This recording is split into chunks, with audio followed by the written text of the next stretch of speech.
Para este día martes vamos a seguir explorando estas ideas de cómo debe verse la relación entre un esposo y una esposa, el gran ideal de Dios, pero también vamos a verlo en comparación, es la palabra que estoy buscando, en comparación con la iglesia y Cristo, porque la iglesia es la esposa de Cristo y ahí tenemos un gran modelo.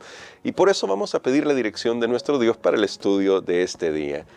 Bondadoso Padre, necesitamos tu sabiduría y suplicamos que por favor nos acompañes, nos ayudes, nos instruyas con tu palabra. Lo pedimos en el nombre de Jesús. Amén. Amén.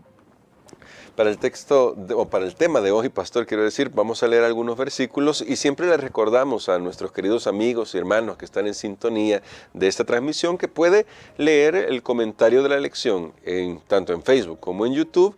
Y nosotros sí vamos a hacer algunos otros comentarios. Nuestro pastor nos está ayudando a profundizar en parte de este tema que le va a ayudar a complementar los aspectos, digamos, culturales que están inmersos en el texto que estamos leyendo y que usted va a leer en el comentario de la lección. Pero entonces, pastor, para ir a esos puntos que necesitamos profundizar por lo que ya decíamos ayer, una sociedad que lamentablemente está atacando al hombre, a la mujer, los está atacando gravemente, vamos a leer los siguientes textos, versos 25 al 27 de Efesios capítulo 5. Maridos, amad a vuestras mujeres, así como Cristo amó a la iglesia y se entregó a sí mismo por ella, para santificarla y limpiarla en el lavamiento del agua por la palabra, para presentarla para sí, una iglesia gloriosa, sin mancha ni arruga, ni cosa semejante, antes que sea santa e inmaculada. Pastor, en estos versículos, ¿cómo podemos ver el ejemplo de Cristo en su trato para su iglesia como un modelo para lo que Dios espera de la relación conyugal? Bueno, realmente creo que Cristo pone el ejemplo. Recordemos que vivimos en una sociedad donde realmente los principios bíblicos se han dejado a un lado y estaba pasando en la misma cultura del apóstol Pablo, y entonces ahora el apóstol Pablo ve la oportunidad para pedirle a la iglesia que ellos tienen que vivir en una manera diferente, basado en el ejemplo que ha puesto nuestro Señor Jesucristo.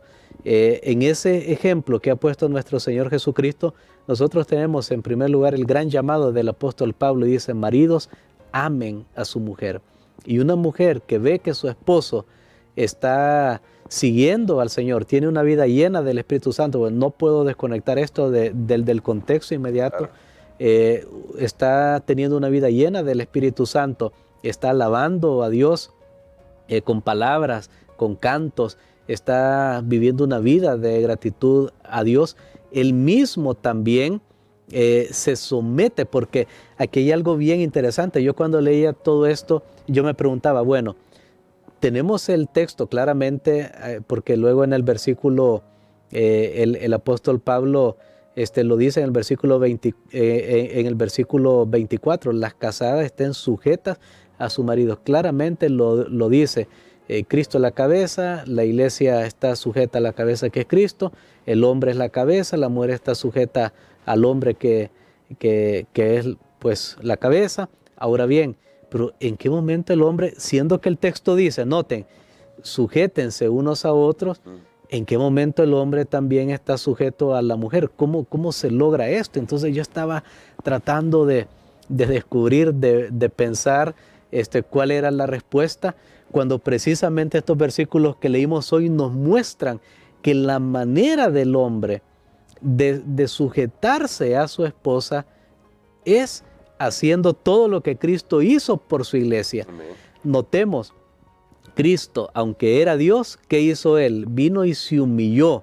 Él tomó una forma humana, ya eso era una gran humillación.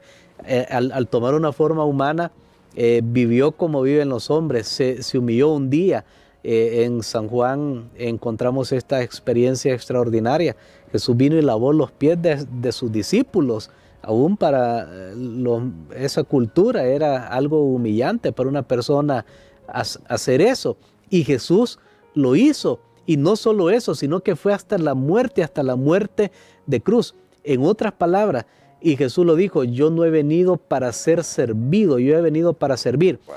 Entonces Cristo nos pone el ejemplo que ser cabeza no es para que me sirvan, no es para que me atiendan a mí, es para entregarse a fin de que la persona a la cual se está sirviendo pueda crecer en honor, en gracia, pueda ser elevado, santificado.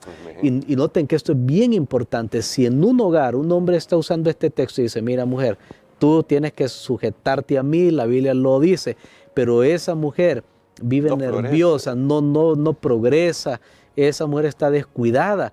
Entonces, amigo, por favor, ni siquiera mencione este texto bíblico, usted no lo está viviendo, porque el texto bíblico me está diciendo, maridos, amen a sus mujeres. Cuando ustedes las amen, esa mujer se va a sujetar a ti porque va a haber un liderazgo espiritual. Y esa mujer va a estar sujeta ¿en qué sentido? Y tal vez no lo había podido expresar en los días anteriores, pero ahora sí tenemos el ambiente, creo, adecuado para hacerlo. Y sabe que las mujeres son muy buenas. Puede ser que una mujer tiene más capacidad que el hombre y que su esposo, pero ella decide estar respetando ese rol en el cual Dios ha puesto y viene y lo aconseja. Un consejo que yo puedo darle, hermano, en público: por favor, nunca vaya a avergonzar a su esposo, aunque usted ve que él se equivocó o usted tiene una mejor idea o lo que sea, porque eso es parte de la sujeción de la mujer. Por supuesto, el hombre tampoco hará eso, porque el hombre va a tratar a su esposa con deferencia, con respeto, que es lo que usted ha estado mencionando también, hermano Gerson, cómo era esa cultura oriental, la cultura judía, de todo desde el cortejo y cómo el novio preparaba a la novia. Usted puede estudiar todo eso en su lección. Nosotros lo hemos pasado por alto para que usted pues estudie más. Claro. Y ese es el objetivo. Pero ahora entendemos eso. Es bien importante. El día que una mujer dice, no, yo no me sujeto a nadie, dice, yo no le hago caso a mi esposo, pues está mal, porque Dios ha diseñado. Yo siempre pregunto, muchas veces, desde que leí una cita de Elena de White, me llamó la atención y decía ella, si el hombre y la mujer tienen una opinión sobre algo que no contradice, por supuesto, los principios, estamos hablando dentro de una vida llena del Espíritu Santo, y entonces, ¿cuál de las dos hay que seguir? Elena de White dice, Dios le da prioridad al hombre, por ser él la cabeza. Ahí se resuelve todo, porque si hay dos personas, hermano, no puede haber dos cabezas, por favor. Y ese es el gran problema en los hogares hoy. Y hoy se habla de la guerra de los sexos, el hombre contra la mujer contra el hombre.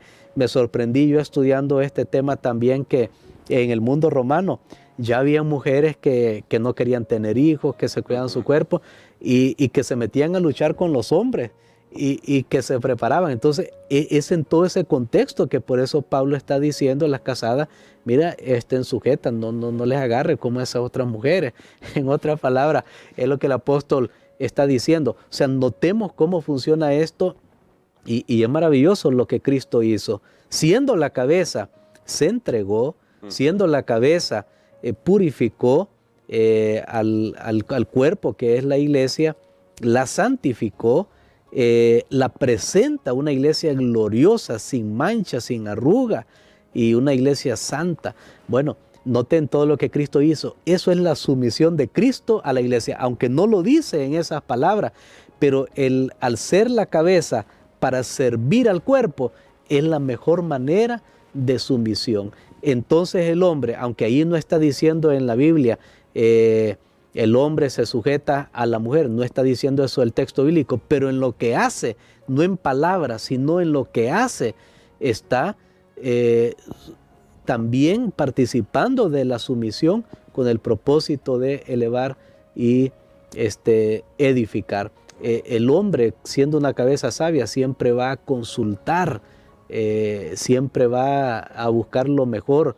No va a ser algo para su esposa que la haga sentir mal, que la ofenda, que la denigre, solo porque él es el hombre. Yo he escuchado testimonio, hermano Gerson, en otro país, y sí, realmente fue en otro país. Por ejemplo, una dama un día se me acercó y me dice, mi esposo casi a punta de un cuchillo o lo que sea, me quiso decir que yo tenía que hacer algo solo porque él lo decía. La Biblia no habla de ese tipo de sujeción, por favor. Está hablando de un hombre que está lleno del Espíritu Santo, está hablando de un hombre que habla y canta espiritualmente, que da gracias a Dios, que él mismo está sujeto a Cristo, que es la cabeza. Porque si el hombre es parte de la iglesia, quiere decir que también él tiene a alguien a quien sujetarse. Sigue el ejemplo de Cristo, sirve, y esa es la mejor manera. Y la mujer, por supuesto, cuando ve todo eso, no le queda otra que por amor decidir y seguir bajo el liderazgo y la conducción de su esposo. Ahora, si una mujer dice, no, yo nunca quiero que nadie me diga nada que hacer, no se casen. Claro. Porque en el matrimonio Dios le ha dado prioridad, y tengo que decirlo porque es lo que la Biblia está diciendo al hombre, de ser la cabeza. Ya vimos para qué, no para destruir, no para una superioridad, no para forzar, no. Pero en el matrimonio, y yo tengo que ser claro, Dios le ha dado prioridad al hombre como la cabeza y líder. Entonces, creo que esto es lo que dice la palabra de Dios. Amén, amén. Y pastor, bien interesante esto, pero también me gustaría, para terminar en nuestra reflexión, explorar una parte del texto en el verso 27, cuando dice, para presentarla para sí. Y este texto me llama la atención porque nosotros entendemos que esa presentación finalmente será cuando Jesús venga por segunda vez, hablando de la iglesia. Y eso me hace preguntar, ¿cómo debemos vivir con ese nuevo modelo, ese estándar que Jesús nos pone, considerando que sabemos que muy pronto se dará la segunda venida de Jesús? Bueno, esto es maravilloso, todos los esfuerzos que Jesús está haciendo, porque él ve un resultado final. Esa iglesia que Él dio su sangre, que Él dio su vida, Él está trabajando para purificarla, y llegará el día final cuando esa iglesia se va a presentar delante de Él sin mancha. ¿Y sabe qué eso será? En la glorificación. Amén. En la glorificación.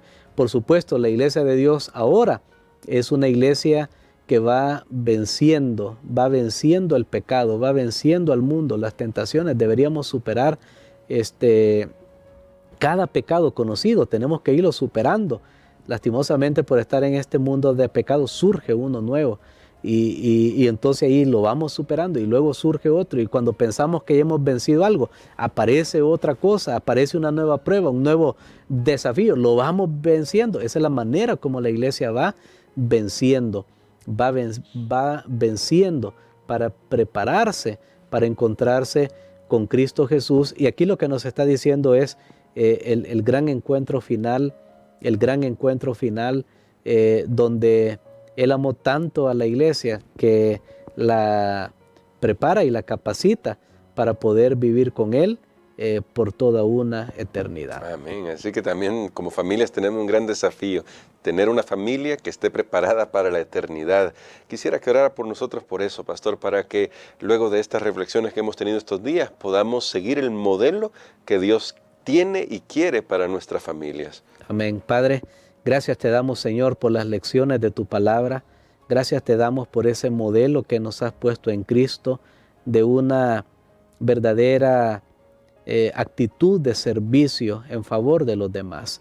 Ayuda, Señor, para que en nuestros hogares, en nuestras iglesias, en nuestra sociedad, podamos vivir bajo esa premisa. Lo pedimos en el nombre de Jesús. Amén. Amén.